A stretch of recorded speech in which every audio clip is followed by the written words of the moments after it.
Hey guys, before we get started, I'd like to share something with you. According to YouTube, 99.9% of my channel viewers aren't subscribed yet, so please help me reach 10,000 subs before the end of this year, and thank you.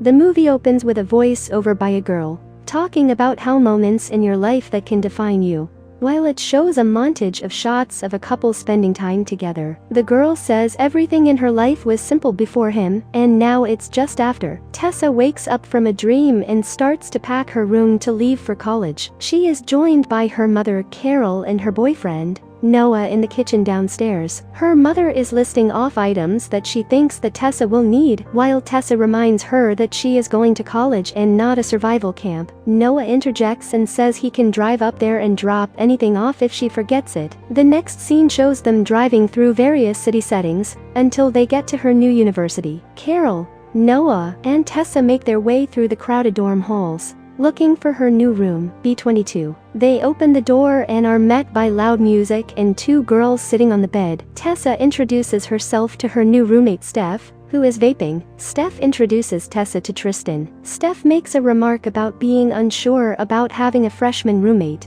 but she says it should be cool, she'll be her spirit guide. Tristan says that they can get Tessa into all the best places, even without a fake ID. Carol leaves the room upset and demands that they ask for a room change, since the room reeked of weed. She doesn't want these girls to distract Tessa from her schoolwork. Tessa reminds her that she is responsible and it won't be an issue. She says goodbye to both Noah and her mom. Tessa returns to her room and Tristan is gone. Steph and Tessa chat about freaking out Carol, how Noah is Tessa's boyfriend, and still a senior in high school, and Tessa's rather large book collection. Steph leaves and Tessa unpacks. She is shown later in bed texting with Noah about starting her first day the next morning. Tessa leaves her dorm early in the morning and heads to her first class across campus. She meets Landon outside of a locked classroom. They are the first students to arrive. A professor comes by shortly and opens the door for them. It is an Econ 101 course. They chit-chat about their majors and being first-year students. Later that day, Tessa takes a shower in the dorm and realizes that her clothes fell on the ground and are all wet. She returns to her room in her towel and opens the closet door. She notices a boy sitting on Steph's bed in the closet mirror and whips around startled. She tells him she thinks he is in the wrong room. The boy tells her he is in fact in the right place, as he barely breaks his concentration from the book he is reading. She then asks him how he got in,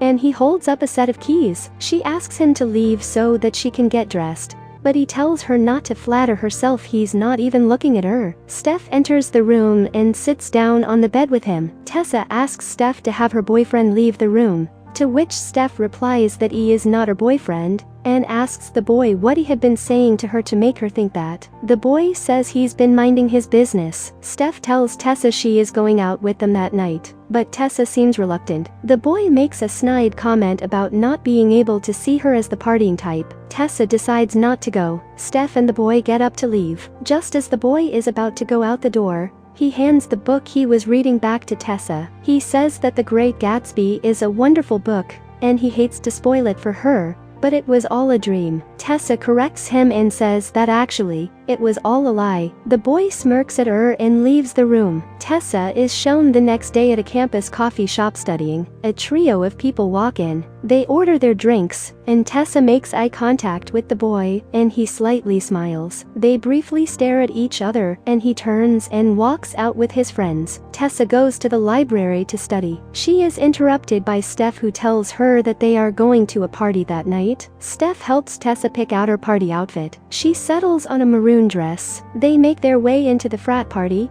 and Steph meets up with Tristan in the kitchen, kissing her. This seems to shock Tessa slightly. They head into the living room where a group of friends lays on the couch. It is the trio from the coffee shop and another guy. Steph introduces Tessa to her friends. There is Zed, Jace the townie, Molly, and the rude boy Hardin. Molly and Hardin are laying with each other on the couch, and touching and kissing each other. Zed inquires about Tessa's major. She wants to do something business or economics related. Jace offers Tessa a drink, which she initially refuses, but takes a swig after Molly makes fun of her. Molly suggests that they play a game of truth or dare. Tessa says that's a kid's game, but Molly explains not the way that they play. Jace asks Tessa truth or dare, to which she chooses truth. Molly asks her where the craziest place she ever had sex was. Tessa is noticeably uncomfortable and asks to pass, and Molly picks up on it. She asks Tessa if she is a virgin. Tessa does not want to answer, so she asks for a dare. Jace dares Tessa to make out with Hardin. Hardin slowly gets up from the couch and walks over to her. Molly starts filming the encounter on her phone. He bends down and whispers, asking her she wanted to go through with it. They both stand up, and after a few seconds of them looking into each other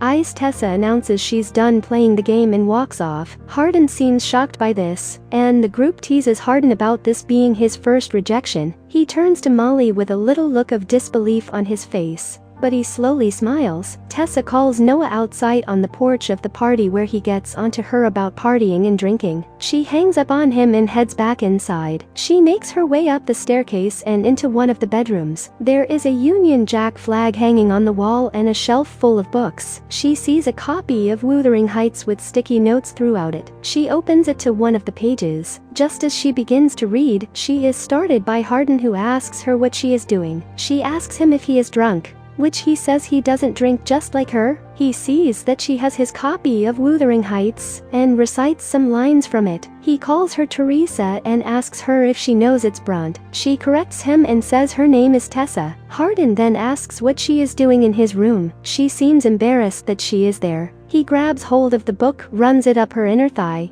using it to lift up her dress slightly, and leans into her. He asks if they are still playing because she owes him a dare. They almost kiss before Tessa stops herself and leaves. She is shown laying in bed texting with Noah again, and him apologizing for scolding her earlier. He wants what is best for her. Tessa makes her way into a class and looks for a spot to sit. She sees Molly and Zed in the crowd and avoids them. She finds Landon in the front and joins him. They are both excited to have been allowed to take this upper-level English course. Hardin makes his way into the classroom and sits just as Professor Soto begins talking about Pride and Prejudice. She asks Hardin what his thoughts on the book are. Tessa seems perturbed that he is in her class. Hardin says that Elizabeth Bennet gave Mr. Darcy a hard time, and he wasn't so bad. He believes that love is something that you can turn on and off, that it isn't real. Tessa raises her hand and says that she felt the novel was ahead of its time. Hardin interjects and says that's a load of crap. The banter back and forth in front of the classroom full of students. The disagreement has morphed into being about them and what happened between them the night before. Professor Soto ends the argument,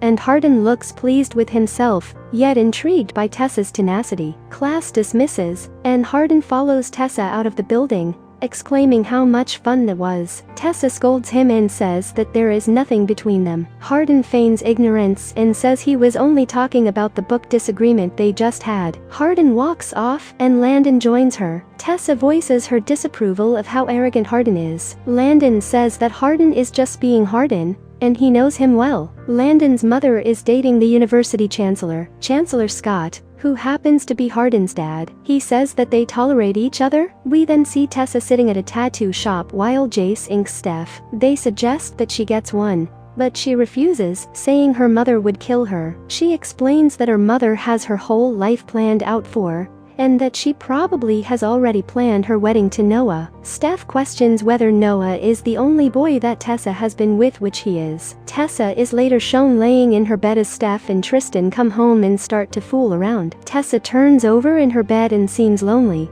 The next day, Tessa walks into the campus coffee shop and orders a drink. She notices Hardin sitting on the couch reading. Hardin approaches her as she is putting sugar in her coffee. Hardin tells her it will be difficult to stay away from each other, since Steph is his friend and her roommate. He says that they should start over, just be friends. Hardin says that he wants to show her something, a place. Tessa maintains that they need to keep their distance. Hardin responds by taking a step back from her, making Tessa laugh. Hardin tells her he'll see her around and walks away disappointed. As Tessa heads for the door, She has a change of heart and decides to join him. They how them driving in his muscle car in silence, stealing glances at one another. They come to a wooded area and proceed to walk to clearing with a lake. Hardin announces that this is his favorite place. He starts to take his shirt off and says that they are going swimming. Tessa seems uneasy because she does not have a suit. He jumps in and comments how nice the water feels. He tells her she can wear his shirt if she wants. She asks for privacy while she takes off her dress. Hardin faces away from her, sneaking a peek. He turns back around and comments that he likes his shirt better on her. He helps lower Tessa into the water, and they swim playfully. He says he enjoys the silence, and they talk about he asks questions about her boyfriend. She asks him whom he loves most in the world, and he says himself. They move closer to one another, and Tessa reminds him that they are just going to be friends. Hardin says he doesn't think they can only be friends. They kiss each other. They get out of the lake, and he hands her back her dress and turns around so she can put it on. They are standing back to back on the dock. Just as she is about to redress, she slowly reaches her hand back to touch his. He turns around and starts running his hands up and down her arm and chest while breathing into her ear. He lifts her shirt up to rub her stomach and puts his fingers in her panty waistline. He can tell she is nervous. He asks if she's ever been touched before. She nods. He abruptly stops, and she turns around slightly annoyed, asking him why he quit. He says that they've got time. They next show Hardin and Tessa at a bar. They receive their food and talk about Hardin not believing in love. She starts asking about his family, and he starts getting slightly defensive and upset. Tessa backs off. Just then Molly and Zed interrupt their conversation, and Hardin looks uneasy. Hardin tells them they were just leaving, and Molly flirts with him and asks for a ride. Hardin refuses and says that Zed can take her home. Molly is touching Hardin and clearly trying to get a rise out of Tessa. Hardin hands his car keys to her and tells her to wait outside. She gets up confused and says she will be standing by the bar. Hardin, Molly, and Zed stay at the table to talk. A few minutes pass and Hardin joins Tessa at the bar. Tessa asks him if he was embarrassed to be seen with her. He says that's not the case. Tessa then says that she plans on telling Noah about the two of them. Hardin scoffs at her and tells her nothing is going on, and that if she wants to break up with Noah, she should do it for herself, not him, because he doesn't date. Tessa is shocked and angry and slams his keys on the bar top and storms out. Hardin curses to himself knowing that he messed up. Tessa is shown going through her closet and putting on makeup. She seems like she can't find a look that she likes. She is then shown waking up with Hardin staring down at her, caressing her face, and asking what she is dreaming about. She wakes up and realizes that was a dream. Noah comes for a surprise visit Tessa, and they go to a bonfire. Everyone meets Noah and they sit down. Hardin is drinking, brooding and upset at seeing Noah and Tessa together. Molly suggests they play suck and blow. They each pass a playing card to each other mouth by mouth until Jace purposefully drops his right as Tessa leans in. Jace continues to make a pass at her, while Noah tells him to back off sheepishly. Hardin jumps off the log across the fire and punches Jace, and they begin to fight. They have pulled apart and Hardin storms off into the dark. Tessa and Noah are then laying together in her room watching TV. Noah falls asleep, and Tessa receives a text from Landon asking for her help. Tessa arrives at Landon's house and sees the kitchen in disarray. Glass is broken. She asks what happened. Landon says that Hardin came over in rage, drunk, and started smashing things. He mentioned Tessa's name amid his tirade, and that's why Landon texted her to come over, thinking she could calm him down. Tessa heads out back to the pool area where Hardin is sitting taking shots of liquor. Hardin seems surprised to see her. She tells him she thought he didn't drink. He says he doesn't or didn't. He says the mess he made inside was his celebration for his dad, announcement that he is getting married to Landon's mom, while his mom lives in poor conditions in London. He offers her a drink, but she refuses to say that he probably has had enough. He drops the bottle, and it shatters. Tess bends down to pick up the glass shard against Hardin's wishes, and she cuts her hand. He takes her upstairs to clean up her wound. Hardin, seemingly tipsy, apologizes for the way he treated her. He says that he thinks he has changed his mind about dating and tells her he is a mess. Tessa says that they are both a mess and they begin to fool around. He tells her that she never has to cover up not for him. They fall asleep next to each other. Tessa wakes in the early morning and realizes her mistake. She rushes back to her dorm where she sees Noah outside on his phone trying to reach her. He knows that something is going on, but his suspicions are confirmed when he sees Hardin walking up to them arguing. Tessa tries to explain herself, but Noah is too upset and leaves. She tells Hardin to go home and goes back up to her dorm. She tells Steph that she and Noah have just broken up, and Steph consoles her. Tessa is shown sadly walking around campus, ignoring texts from her mom about the Noah breakup, and Hardin asking why she won't speak to him. She goes about her life. She shows up at Hardin's frat house one night after he texted her to come over. They sit on the roof outside of his window and talk about her father leaving when she was little. She also talks about how bad she feels for what she did to Noah. She says that Noah is her best friend, but Hardin is so much more. We next see Tessa in the library just as it is closing. Hardin sneaks up behind her, and they hide from the security guard. Hardin reads to Tessa in the darkened, locked library. They hear the guard circling back and make a run for it, and narrowly escaping trouble. They lay on the ground and hold hands. Hardin comes up behind her in a darkened astronomy class and tells her how beautiful she is. They sit in her bed and start to fool around. Carol comes bursting through the door and becomes upset about what she has just seen. Tessa follows her mom down the hall, and they argue. Carol thinks she is making a big mistake with Hardin and worries that she is compromising her future. Tessa explains that her mother has been too controlling of her life, and she wants independence. She threatens to cut her off. She continues the relationship, which Tessa refuses to end. Her mom cuts her off, and she leaves, warning her daughter that Hardin will break her heart. Landon and Tessa discuss her getting cut off by her mother because of Hardin. He warns that Hardin is complicated, but Tessa says that he is different around her. Tessa is seen getting picked up outside of the coffee shop by Hardin. She inquires about where he has been, and he tells her to get in, and he will show her. He takes her to a lovely apartment in town. He has agreed to water a friend of his father's plants while she is out of the country for a year. He mentions that they should live there together since she has been cut off. He took this plant-sitting gig for Tessa. They move in, and there are scenes of them hanging together, falling more in love. They go to an aquarium where Hardin is taking pictures of Tessa and the fish. He says that he can't believe that she is his. Tessa reminds him that there is nothing that could change the way she feels about him. They go to his dad's wedding, and Hardin is understandably tense. Tessa finally meets Landon's mom Karen. They take their seats, and his dad launches into a speech. Hardin then begins telling Tessa about why he has a problematic relationship with alcohol and his father. His father used to be a drunk who would get into shady business, fights, disagreements at bars. One night his dad messed with the wrong group of men,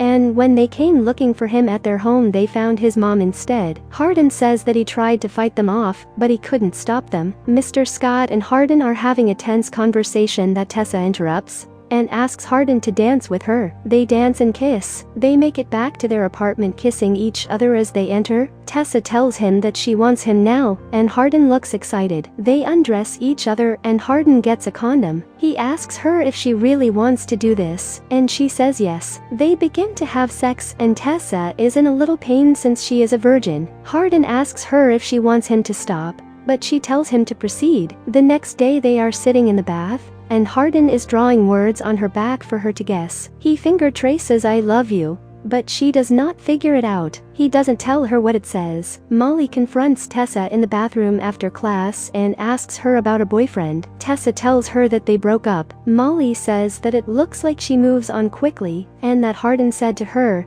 that they had been spending time together. Tessa confirms that they had been spending time together, and Molly said she's glad, much to Tessa's surprise. Molly says that Hardin does what Hardin does. Tessa is reading a book in their apartment when Hardin's phone keeps getting texts. Tessa picks up his phone and sees that they are from Molly. Molly tells Hardin to meet them at a bar at 9, asks if he said Tessa yet, and then says maybe she will tell Tessa. Hardin walks in the room, and Tessa confronts him about the texts. Hardin says he has no idea what Molly is talking about, and then says he is leaving. Tessa gets upset that he is leaving in the middle of their argument, but Hardin asks if she trusts him and she does. Tessa is sitting at home later that night, and Hardin won't return her texts. She gets a text from Jace telling her to meet him at another bar, and he will tell her where Hardin is. She arrives and sees Hardin's card. She gets into it, but it is Jace inside. She demands to know where Jace is. He tells her maybe he is at Bob's. She walks in and sees Molly, Zed, Steph eating at a table. She approaches them and Steph says she hasn't seen her since she moved out. Tessa tells that group that she has been living with Hardin off campus,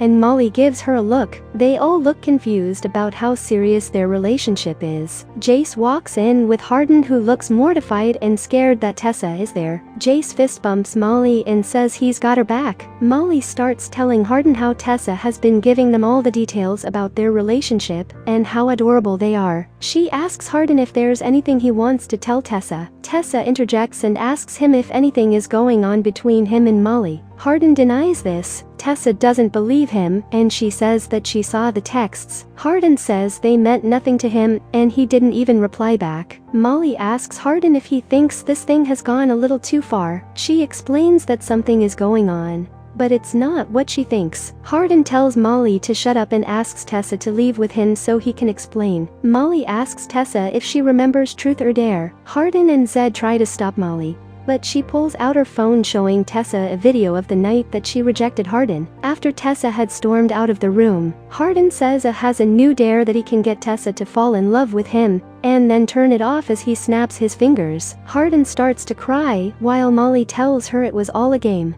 Hardin says that this was recorded before he got to know her. Tessa looks around the table at everyone asking if it is true. They all avoid eye contact. Tessa gets up from the table and storms out with Hardin following behind her. They argue in the rain, and she calls him a liar. He tells her that all of this was before, and she cuts him off saying it was before he snapped his fingers and turned it off. Hardin brings up the fact that she told him that nothing could change how she felt about him, to which Tessa says they are both liars. She runs off into the night while Hardin cries in the rain. Tessa gets on a bus and goes back home. She makes up with her mom and goes to apologize to Noah. Noah tells her it's okay because college is about finding yourself, and people change. They decide to remain friends. She heads back to school and moves back into the dorm. She goes to classes while Hardin sits in his room looking sad, reminiscing about the first night they almost kissed. She applies for an internship she learned about from Chancellor Scott, and is invited for an interview. On the last day of class, Professor Soto is dismissing everyone. She asks for Tessa